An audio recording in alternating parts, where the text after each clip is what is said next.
Thank you for joining us on our Made Local series to hear journalist Mark Oppenheimer talk about his important and insightful book, Squirrel Hill, The Tree of Life Synagogue Shooting and the Soul of a Neighborhood. Hello, I'm Stephanie Flom, Executive Director of Pittsburgh Arts and Lectures, and on behalf of our board and staff, welcome.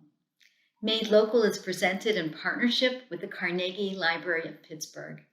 Thank you to the library and to Riverstone Books, where you can purchase signed copies of Mark's book. Mark will be in conversation with his friend, Eric Ackland, owner of Amazing Books and Records in Squirrel Hill. Mark and Eric shared many treasured talks when Mark would stop in the store during his research trips to Pittsburgh. I'm delighted that we're invited to listen in on this talk. While Eric is a relative newcomer to Pittsburgh, arriving in 2012, Mark, who grew up in Springfield, Massachusetts, and lives in Connecticut, has Squirrel Hill roots that go back 5 generations. He has been a lecturer in Yale's English department, political science department, and divinity school. The religion columnist for the New York Times from 2010 to 16, Mark has written for the New York Times Magazine, GQ, The Washington Post, Slate, Mother Jones, The Nation, The Believer, and others. He's been a commentator on NPR and is host of Tablet Magazine's podcast, Unorthodox. You'll want to listen. He's the author of 5 books, including Newish Jewish Encyclopedia. Say that 5 times fast.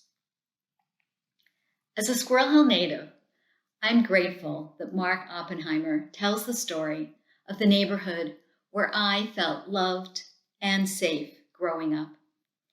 Going to Hebrew school at Shara Torah, walking up street with my girlfriends, and attending Taylor Alderdice High School. In the book, we learn about the neighborhood's history, strengths, complexities, struggles, and triumphs. The book has been praised for its eloquence, its sensitive and empathic approach, its insights, and its inspiration. In his Jewish Chronicle review of Squirrel Hill, The Tree of Life, Synagogue Shooting, and the Soul of a Neighborhood, Toby Tabachnik writes, Oppenheimer reports with candor and clarity, in focusing the lens on the individuals who are Squirrel Hill. He has created an inspiring portrait of a resilient and, yes, loving community. Please welcome Mark Oppenheimer and Eric Ackland. Thank you so much, Stephanie. Mark, it's so good to see you.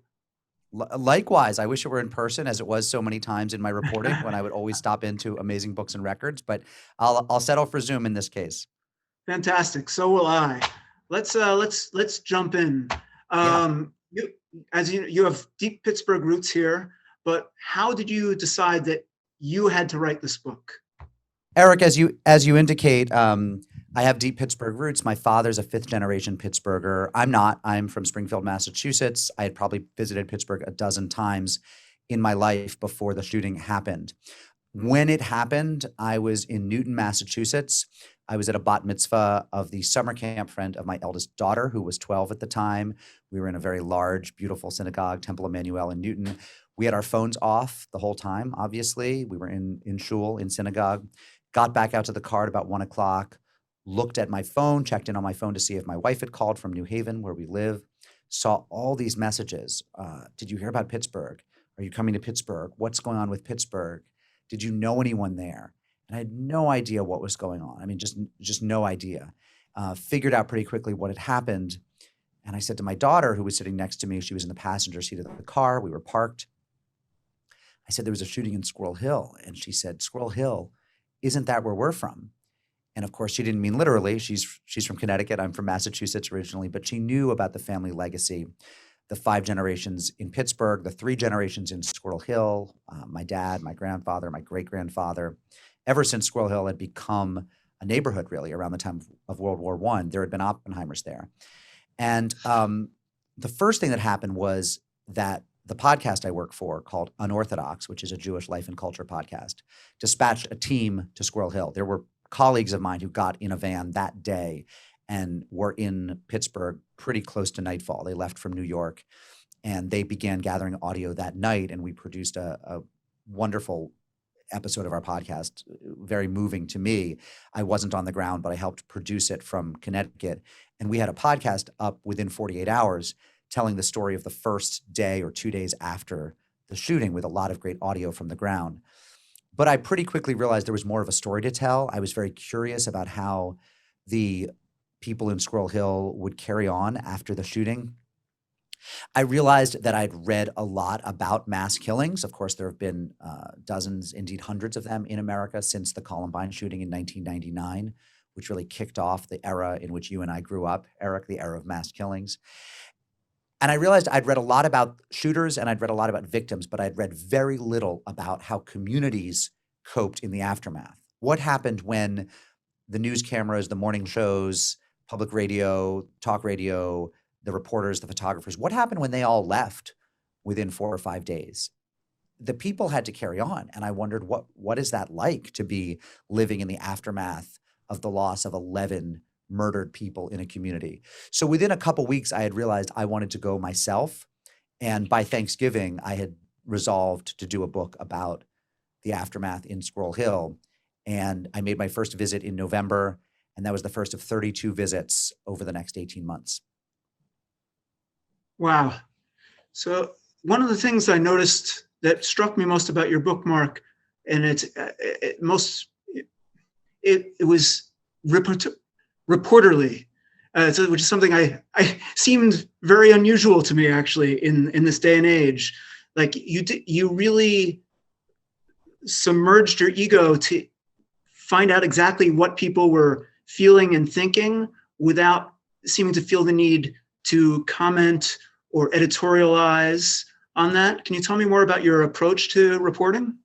Yeah, I think that's right, and I'm glad you asked about that. A lot of writing these days, increasing amounts of nonfiction writing, are very first-person-y, very much about the writer, and I'm not averse to that. Indeed, I wrote a memoir. I wrote a book that was all about myself. It was called Weisenheimer, and it was a memoir of my years as a high school debater. It was a trivial book, a trifle, if you will. I think it was charming, maybe at most, but it certainly wasn't deep or important in any way, unless you're a high school debater. In which case, I think it's probably the most important book you could read. There's not a lot written about the crazy world of high school debate, but really, I made my bones as a reporter. In my mid-20s, I was covering the religion beat for the Hartford Courant as a daily newspaper reporter. I edited a weekly paper in New Haven for a couple years called the New Haven Advocate. And the work that I do that I'm most proud of is always when I get out of my own head and really go and learn about other people. And I think that was especially important for this book. This book is not about my feelings about being an ancestral son of Squirrel Hill. That prompted me, that set me on the journey. But the reality is that, I'm an interloper in this case. I did my best to get to know the community, to get to know people, but I really wanted to get out of the way and let the people tell their own stories. And the more that I could vanish from this book, the better. It's not that I never use the pronoun I. I do sometimes slip into the first person and talk about being somewhere myself and let people know my position in the whole thing. But for the most part, I try to clear out and let the voices of the people in Squirrel Hill carry the book. And I think that kind of, what I hope is a kind of modesty and humility there, is what I see in some of the writers I admire most. And I hope that it really allows Squirrel Hill to speak for itself. I think my job is to be a transparent window pane that people look through and they see Squirrel Hill on the other side. I really think you succeeded with that. It was really tremendous, and I really value that kind of non-editorializing perspective, which, as I said, we don't see so much. I did want to ask how you strategize to I almost used the word attack, but how to approach this the grandiosity of the target of talking with so many people. Right. Yeah, I mean, that's a question that I get asked a good bit, especially by reporters, by student reporters. People have a hard time imagining that you can walk into the aftermath of something horrible and I've never done war reporting, but I've reported on sexual abuse in religious communities. I've reported on sex scandals and rape. Really, we should call it rape scandals in the Buddhist community, in the Roman Catholic community, in the Jewish community, in the atheist community as well. Every subculture has had its traumas, and the answer is that you approach people politely and you ask them if they'll talk to you. And in this day of the internet, I think a lot of people go and Google your work and see, does it seem that he does responsible work? Can I trust him? Is he just looking for scandal or looking to kick up a star, or does he really seem to do work that honors the people's stories as in a responsible way? So I think there's probably some pre-Googling of me before people get back to me. But what I find actually is that most people, not everyone, but most people want to tell their stories. I once interviewed someone who said to me, this was someone in his 50s, someone I'd known almost my whole life. And someone I'm close to personally, but the moment came about a year ago when he was implicated in a story that I was writing. And I said, may I interview you just as a journalist and put you on my podcast as it happened? And he said, yes. And I asked him some very tough and painful questions. And at the end, he said, no one's ever interviewed me before, which is, and of course, there are people for whom being interviewed is a nightmare. They're, if you're shy or introverted or just private, the idea of being interviewed is the last thing you want. But I think for a lot of people, the idea that some, objective person who's not related to you, who's, who doesn't have to listen, it's not your therapist, they're somebody who could have interviewed other people, but wants to hear your story. I think for a lot of people, that's very moving and they want to participate. And I think especially when people have been through something very painful or difficult, there is a desire to tell the world what it was like. And there were people who said to me, I don't want to talk about this. It's not going to be fun, but I think that I ought to talk about this. I think that I ought to get the word out of what it's like to have suffered in this way or been close to this event or having been shot myself. So very few people said no. I mean, I would say well over 90% of the people whom I hoped to speak with agreed to speak with me. And almost all of them then allowed me to use their names. They went on the record, as we say. So, the answer is you approach people in a non-threatening, modest way, humble way, and ask and say, please. I would also add that I tend to be fairly retro in my techniques, in my mediums that I choose. I don't text people first. If at all possible, I encounter them in person at an event or I don't think I cold knocked on many people's doors. Though I did drop by the fire station. I dropped by 18 Engine on Northumberland Ave. They weren't expecting me. And I just walked in and said, can I talk to you? And it turned out that those were exactly the firefighters who had been closest to David Rosenthal, the victim, and who had the most to tell me. And I just cold called. I just dropped by when I had a couple hours to kill. And they said, pull up a chair and started talking. So, it's old-fashioned shoe leather reporting. You have to get out, you leave the office. You don't rely on cell phones. You rely on interpersonal meetings and relationships and see where it takes you. Thank you. Were there many, obviously you did 250 interviews. Were there it's impossible. One of the things I say in my book is, look, I say about 250 and I can certainly give you, I have the names of everyone I talked to. Some people it was formal interviews. I'd reached out, said, may I interview you? And I showed up with, a notepad and a tape recorder and a backup tape recorder, or digital recorder, and ended up transcribing it, whatever. Some people, it started as a casual, I bumped into them, I met them. And at some point I took out my notepad and started scribbling something. And I never said, may I interview you? But it turned into an interview. So it's hard to, say, what's a conversation, what's an interview. A lot of them were by phone, but yes, I say about 250. And if anything, that's undercounting it. Did your way of telling the story emerge after the interviews, or was that a pre-interview strategy that you were able to implement? Like, did it grow organically from the people you spoke with? Yeah, the vision of the book, what I call the architecture of the book, it grew very organically. I had no idea when I started writing this book if it was going to be focusing on one character and follow that character for 6 months or 12 or 18 months, if it was going to be, purely chronological or thematic. I had visions of certain chapters that I thought I'd have that I never ended up having. I'll give you an example. Yes, because a writer is lying if they say a nonfiction writer is lying if they say they don't go into it with some vision of what the book will look like. What will what's the book you want to get? What are the quotes you're hoping someone will say? We all, I think, as writers of nonfiction, have a vision of how we hope reality conforms to our literary ambitions. And we hope, wouldn't it be great if there was a character who said that? And one hope I had was that there would be some amazing story involving the Squirrel Hill business community strung along Forbes and Murray. And you and I talked about this fairly early on. I was in your store back when it was on Murray Avenue. I gather you've moved to Forbes. Is that right? We have. Yeah. So I haven't been in the store on Forbes, but as you know, I would drop in a lot on Murray, on Lower Murray, and browse, buy books, talk to you, just unwind in between interviews often. And at one point, I said, has there been anything interesting in the store? You're a Jewish businessman. A lot of Jews shop in your store. You have a terrific Judaica section. It's like kind of a Jewish hub, but also a hub for Gentiles. It's in Squirrel Hill. And I said, have there been any interesting conversations you've overheard or interesting stories that have come out of the shooting? Because the business community in Squirrel Hill has been so consistent for so many decades. There are stores that have been around forever. There are stores that people remember. This bakery used to be in this storefront right here. It's part of the neighborhood. It's a protagonist in the neighborhood.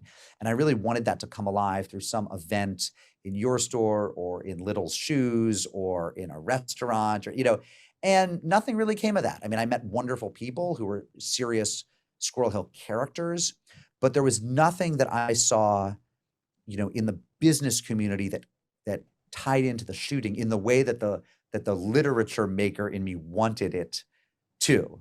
And whereas other things that I never thought would happen, like I never thought there would be dogs in the book, but the therapy dogs or the canine advocates ended up being so omnipresent in Squirrel Hill in the year after the shooting that the dogs, I had several pages on the dogs.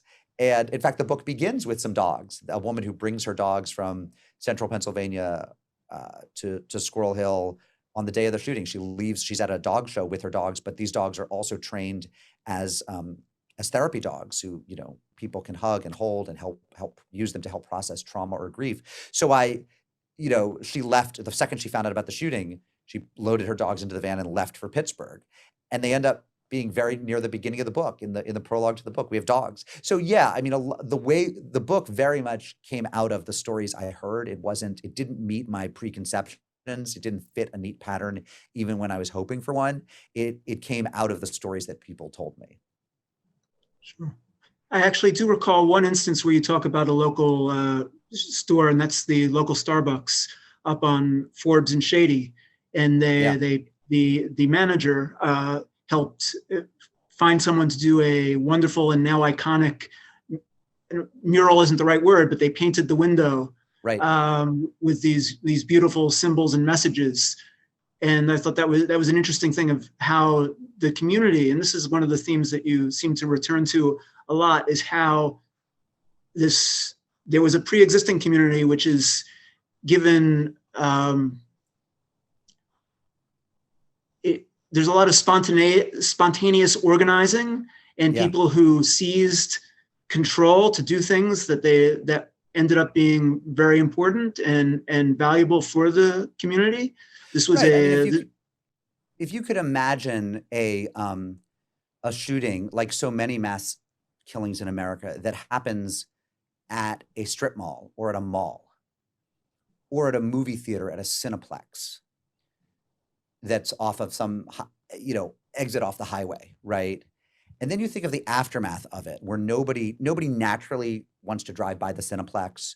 There are no windows on the street. It's not walkable. No one drives by. It's surrounded by acres of parking. And you think about how would you memorialize, or where would you memorialize the victims of such a shooting?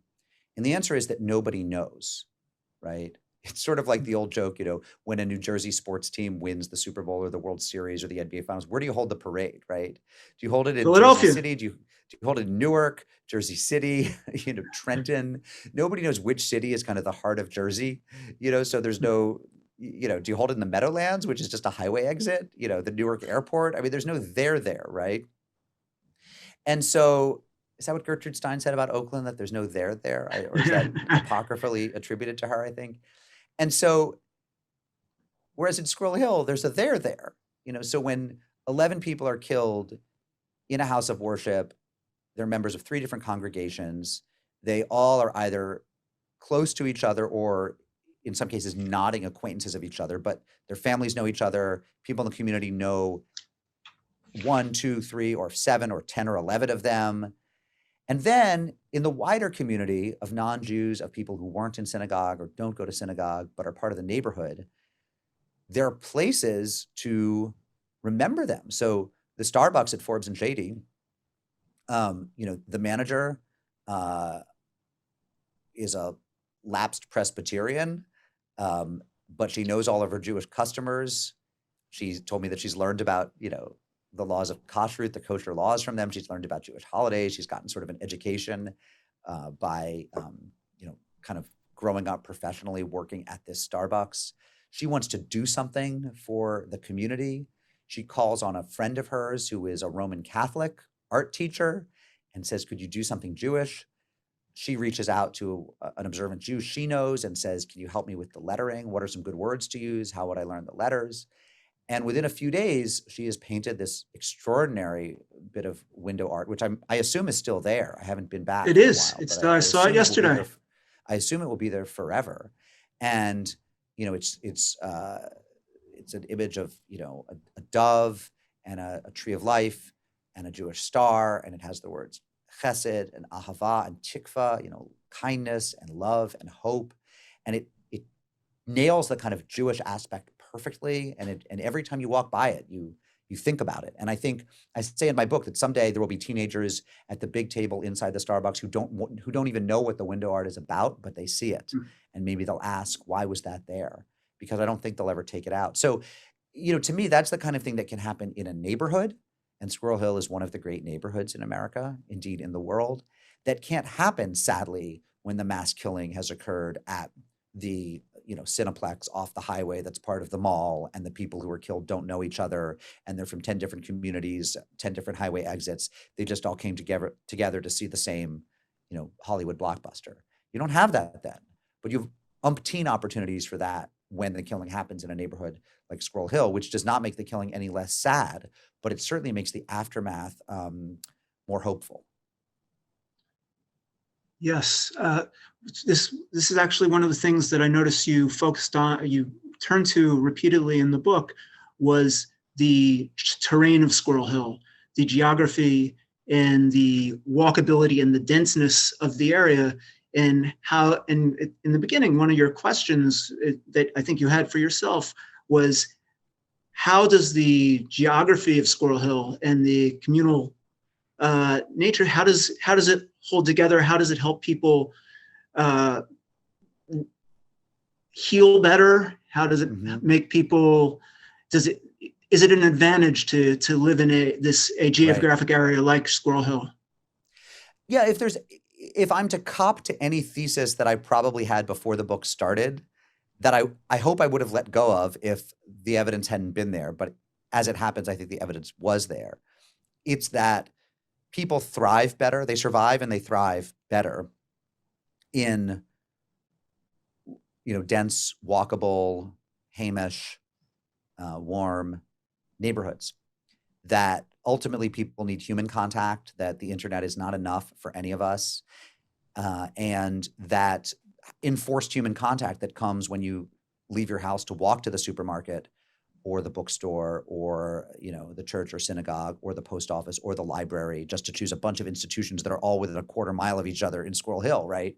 That the enforced human contact of bumping into people gets people out of their houses, gets people out of their heads, out of their own anxiety. It gets them hugs. It gets them meals when they need them. It gets, and there's certainly research, right, on the fact that one of, the greatest signs of mortality and morbidity in older people is isolation, is being alone. And we tend to live longer when we're in community with others, which is why people who belong to a house of worship tend to live longer, according to some evidence, just because there are people who can reach out and catch you when something's wrong, who can say, you don't look well, maybe you should see the doctor, or have you been eating well, or can just give you the human touch, the hug that we know is necessary. So unquestionably, when you put people and their institutions, their coffee shops, their stores, their houses of worship, their schools in close proximity, that can only be good, right?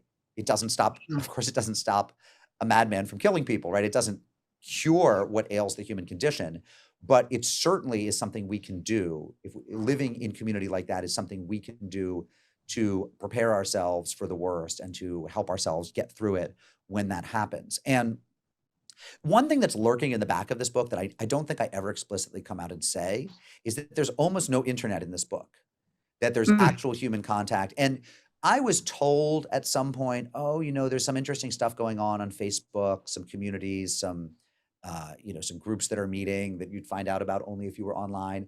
And I poked around a little bit about that. And I actually found there was no story there, with one exception, which was that all of the little works of handicraft, the little stars of David that were hanging from the trees and hanging from the shop windows, the organization behind that, because as you know, Eric, those were sent from all over the world, people who knitted them, crocheted them, did them as cutout art, did them as ceramic. Those were all collected, brought to Pittsburgh, and then distributed through an effort that was organized heavily on Facebook. So I want to note that exception, and I give a lot of space to that form of May I public note one other policy. exception, Mark? Yeah, please. This, and forgive me, I'm pronouncing his name wrong. Shai Katiri, the Iranian, Yes. who did a GoFundMe. Right. So thank you. So a lot of money was raised online as well. And I talk a good bit in my book about Shai Katiri, who's an Iranian. I got it right. You got it right. An Iranian expatriate who moved to America, loves America, wants to become an American citizen. He's currently a graduate student at a Johns Hopkins program in Washington, D.C. And he, again, ex-Muslim, ex-Iranian, loves America, has had many Jewish mentors and friends in America. He wakes up Saturday, October 27th, 2018, midday, fairly hungover from drinking the alcohol that the Ayatollahs would never have let him drink back in Iran. And the woman he's staying with, on whose couch he has crashed, is looking despondent. She's a Jewish friend of his. He says, "What happened?" She tells him about the shooting at Tree of Life. He goes to his coffee shop. He sets up a GoFundMe page to raise money. And within a few days, it's raised, over $1 million. It's gone completely viral. So of course, thank you for bringing that up. There are moments where the internet comes in and helps with an organization effort that does a lot of good. But what's so interesting to me is time and again, when I ask people stories, and there was some organizing about, around certainly events, if you want to come to this, if you want to come to this vigil, if you want to come to this healing service, if you want to get free yoga or Reiki or wellness, healing, meditation, something of some kind. A lot of that organizing and the distribution of those resources was done online. But what's so interesting to me is in all these interviews, fewer than 1%, fewer than 5%, let's say, of people mentioned anything having to do with the internet. That all of their stories were person to person, where I bumped into someone at synagogue, or this happened at Shiva, or I was in the Giant Eagle supermarket and I bumped into so-and-so and they told me about this. And the truth is that when people actually see each other in person, those stories loom so much larger than the stories they get on the internet. And I think that's very present in the book, though I almost wish that I had said it more explicitly. Excellent. We talked just about sort of spontaneous acts of, maybe it's leadership's the wrong question, but people who seized the moment and did something. The Starbucks manager, Shai Katiri. But you also spent a lot of time talking about rabbinic leadership or pastoral leadership, and you seem to feel that both things are necessary. I'm curious, and you portray a number of rabbis very sympathetically. You show the challenges of being a rabbi as a vocation in contemporary America and in the different denominations. How crucial do you feel that rabbinical leadership actually is? You have this spontaneous organizing from individuals, and then you have the rabbinic leadership, and it seems like both are necessary. But how does that work for you? I love that question. I'm fairly obsessed with clergy as figures in our society. I think that they're so interesting. I think, being clergy used to be very high prestige. And it still is in some communities, right? To be a major rav, a major rabbi in the Orthodox Jewish community, or to be a leading elder in the Latter-day Saint or Mormon community, where everyone's considered an elder and every male has clergy responsibilities. But if to be a major, top elder, to be someone in the hierarchy is very high prestige. But the prestige of clergy has fallen off tremendously. I mean, the number of Catholics who say, I want to send my son into the priesthood, or wouldn't it be wonderful if one of my daughters became a nun, is vanishingly small compared to 50 or 100 years ago, right? I think a lot of Jews, including Orthodox Jews, if their son said or daughter said, I want to become a rabbi or clergy person, they'd roll their eyes a little bit. Well, it's hard to make a living doing that. How are you going to support a family? You'd have to move around a lot. The first instinct would be protective rather than, proud for a lot of families. The Protestant clergy is, there's so many fewer people who want to do it. Applications to divinity schools and seminaries are so far down. And yet people still do it. And it's a super hard life. I mean, it's like, it's all of the problems of being an on-call doctor, which is to say your life's not your own. The phone can ring at any time. You have to deal with tremendous suffering. You sit at a lot of bedsides of people who are dying. You have people ask you all kinds of profound, ontological questions. Why are we here? Why is there why is my wife suffering so much? She's been such a good person. Why did the Holocaust happen? So many difficult questions that you don't have good answers for. And then, of course, in most American denominations, you're fighting this long-term trend of shrinkage, that just fewer people go to services, fewer people support the communities financially. So it's super hard. Like, everything about the job is hard. Of course, there are also moments of great satisfaction. And so I'm just always so curious, why do people do this? What does it take in someone and then I should also add, and then it's tough on your spouse. If you have a spouse, it's tough on your children, right? And yet people still do it. So I love interviewing clergy, which makes me a little bit odd in the world of religion journalists. A lot of people feel clergy, they only give you canned answers. They don't, they can't afford to be truly candid. They have to be so careful. They don't give you the good stuff. They're not funny. I like interviewing them. So I did. I talked to Rabbi Myers at Tree of Life. I talked to Rabbi Perlman. I talked to Rabbi Bisno at Edward of Shalom. I never met Rabbi Gibson, who of course is now retired from Temple Sinai. I talked to a number of Orthodox rabbis, Yelkut, Wasserman, Chabad rabbis, etc. So, and what was interesting to me was that tension between the sorrow and also the pride and the satisfaction. There is a way in which they become rabbis for such a time as this, that their experience, their compassion, their authority, their courage, everything that they're called on and that they've been refining through smaller misfortunes and sadnesses that they've helped people through, they're really called on to use at a time like this. And when they do it well, as I think they did, it's immensely satisfying. It shows why they matter. It makes them more important.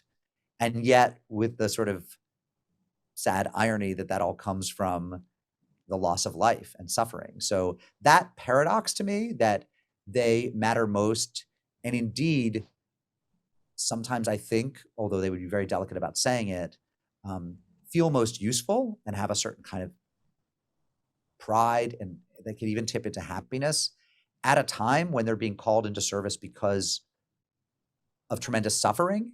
That's a very interesting conundrum to me. To answer your question specifically, I think they were useful. I think a lot of people, even people who are not typically going to synagogue, who are not shul attenders, a lot of people were comforted by the presence on TV, in the pulpit, on the street corner, of people whom they identified as clergy, both people who had traditional congregations and people who work outside the traditional congregational structure, like the Kohenet or priestess Kashira Halev Fife, like a song leader like Sarah Stock Mayo, people who may not again have a major pulpit, but who are part of this community and seen as clergy within this community or as religious leaders. I think the absence of them would have made things a lot worse for a lot of people. So I do think they matter, and I'm really curious about how they matter. I think you really showed that.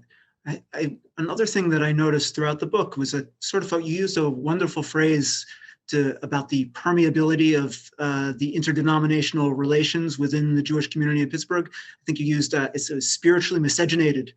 And it's something I find really unique and charming and wonderful about Squirrel Hill as well. I wondered if you can tell me a little bit about that, if you have any theories as to how exactly that arose and how it's sustained.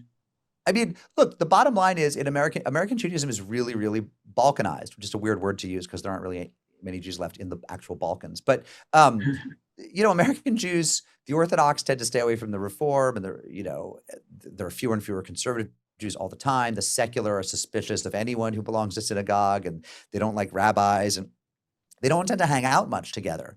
And they don't tend to live in the same neighborhoods by and large.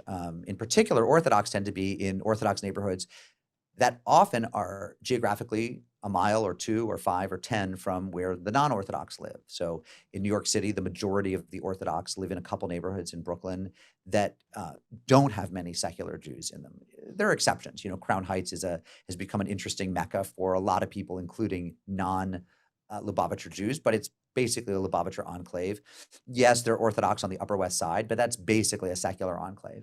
And then when you get into other parts of the country, there's often an Orthodox neighborhood that is quite far from what might have been a historically non-Orthodox Jewish neighborhood. And then that neighborhood has typically lost its Jews who have scattered amongst lots of suburbs, right? So there's no more kind of secular Jewish cultural center where the delis are, where the JCC is, where the Judaic Astoria is.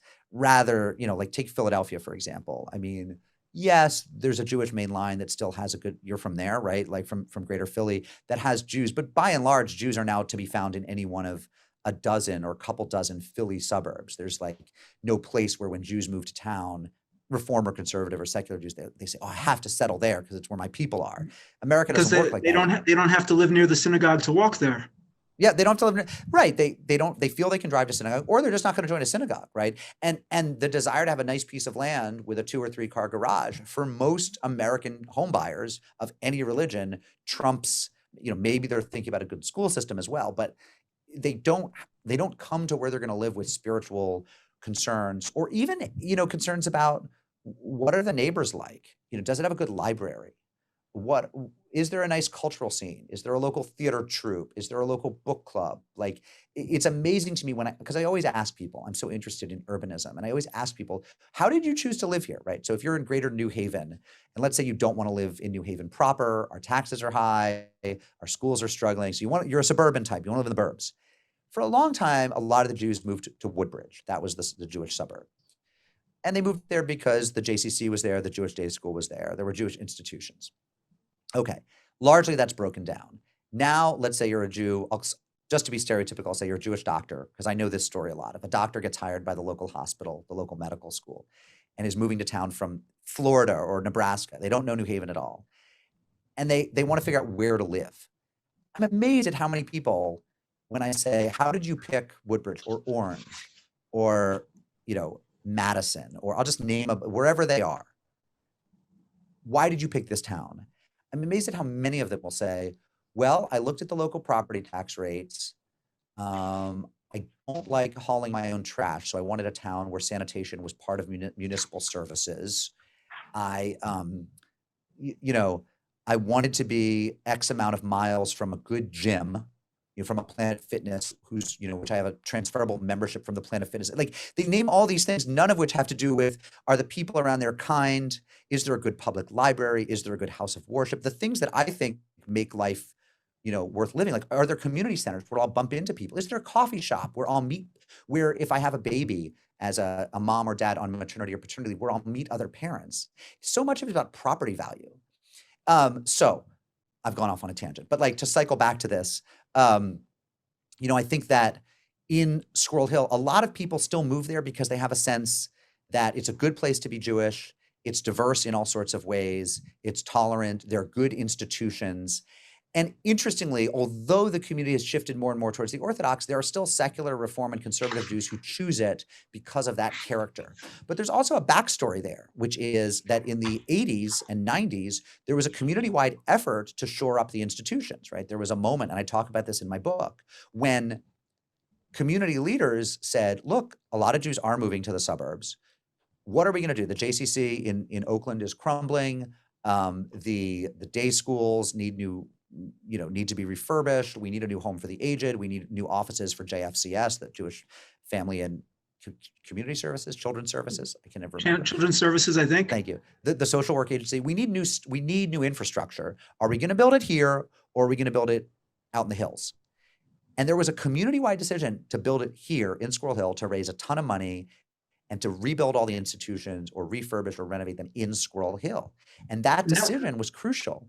And it's not a decision that the Jews of Cleveland made. It's not a decision that Jews in Cincinnati made.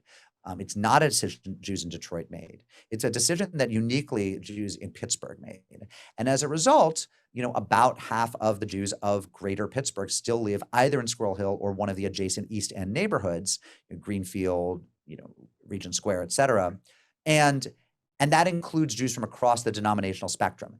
As to your question of why there is this spiritual miscegenation where the Orthodox will, power walk with the Reform and people. I mean, everyone I know has had you over to dinner, Eric. Like when I mentioned that I'm friends with you, everyone I know says we had him and his family for Shabbat last week, and it's often non-Orthodox Jews, right? Why? I think a lot of that has to do with the multi-generational character of it. I mean, a lot of the people I know who are more observant didn't used to be observant. Their grandparents were Reform, or vice versa. Their grandparents were Orthodox, now they're conservative, but they've been in Squirrel Hill 2 or 3 generations and been part of different synagogues of different denominational streams. So the friendships and the community attachments precede the denominational attachments. And I think that's a pretty special thing.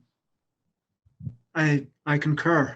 These are the best questions I've been asked in a long time. And I think it's because you're a local. I think it's because you understand the community. And I think you're just sensitive to a lot of the things I was trying to get at, which gives me a lot of satisfaction. Thank you, Mark. I really appreciate you having given me this opportunity. I always love talking to you. Why do you think Squirrel Hill has endured? Why do you think why are people continuing to move here? Why is the era that surrounds the community has continued to expand? And again, then maybe most of the growth may be Orthodox, but it seems like I know of people who moved out to the burbs and then came back. Right. I think that's actually let me end on this, because I actually think it's in some ways so central to the book that I wrote, which again is about these deaths, but it's really about the ripples that come out from, this horrible stone gets thrown to the middle of a pond and, it lands and it kills people. But then there are these ripples, some of which by the time they reach shore do give reason for hope. And I think that it's funny, one critic of my book, one of the only people who had anything negative to say about my book said, it's not really Squirrel Hill anymore. The eruv, the string around the neighborhood that allows observant Jews to carry within the string, ERUV, the eruv, keeps having to expand because so many of them are moving to other neighborhoods like Greenfield, or, and this was seen as somehow not making my point. But of course, the point is that Squirrel Hill has remained so desirable that the housing stock is in short supply, prices are high, and people are choosing other neighborhoods, but they want to be adjacent to Squirrel Hill. Squirrel Hill is the center of this growth. And I think that's, look, I talk at great length in my book about the different theories. Nobody knows. I mean, part of it is this mystical thing, right? Nobody really knows. There are theories that have to do with, they say, the traffic through the Squirrel Hill Tunnel is so terrible that people won't move to the burbs because of the traffic. And someone else says, well, but in Boston, where the traffic's even worse, people have moved 40 miles out to find housing. I mean, it doesn't hold up if you do a comparative study. The truth is people will suffer a lot in terms of driving. Look at LA. Everyone has a 2-hour commute, it feels like. Right. So, that doesn't seem to hold up. There are people who said, well, it's the fact that it's nestled between 2 parks, and the parks that Frick and Shenley provide this kind of like nurturing, it's like they're this warm bosom in which Squirrel Hill is nestled, and they don't want to leave that. Who knows? Someone else had a different theory that had to do with a history of restrictive covenants in other areas. It turns out there weren't really restrictive covenants, but there was a perception of restrictive covenants in Sewickley and other places. But as you say, there are people who left and then came back. And that's so rare. And I heard that story a bunch. And, Adam Shearer teaches it at Pitt. He talked about that in his own research when they did the Squirrel Hill project and did research on this. And the answer is, at the end of the day, there are a lot of theories. And you can talk to Adam, you can talk to a great local historian like Barbara Burston about this. And they have theories, and they're thoughtful theories. But at the end of the day, nobody really knows. I do think it helps that it's a Midwestern town where even when prices get high, they never get Boston high or Los Angeles high or San Francisco high. I think it's a friendly town. I think obviously the fact that Pittsburgh built back from the loss of the steel industry and built back in a different size. But the answer is, at the end of the day, one reason I wanted to write about Squirrel Hill was that I knew from family lore, but also my own studies of American history and American religion, that it is something of a unique place, that it is special. All places are unique, but I thought this place would be unique in a way that would matter in the aftermath of the worst anti-Semitic killing in American history. And at the end of the day, one thing I think the book shows is that I was right. Yes, it does. Mark, thank you so much for taking the time today. This is your new book. We have copies. You are going to be appearing on the 26th, I believe, at 7:30 p.m. at Riverstone Books. They're rightly across the street from our bookstore, Amazing Books and Records. You'll be reading from it, I assume, and signing copies. It'll be good to be I back. think I'm looking forward to seeing you here in town. Welcome back in advance. But please buy Mark's book. This is a fantastic read. It's really worthwhile. I feel it's so good to see you, my friend. I'm really happy we did this. It's great. It'll be good to be back in town. Thanks, Eric.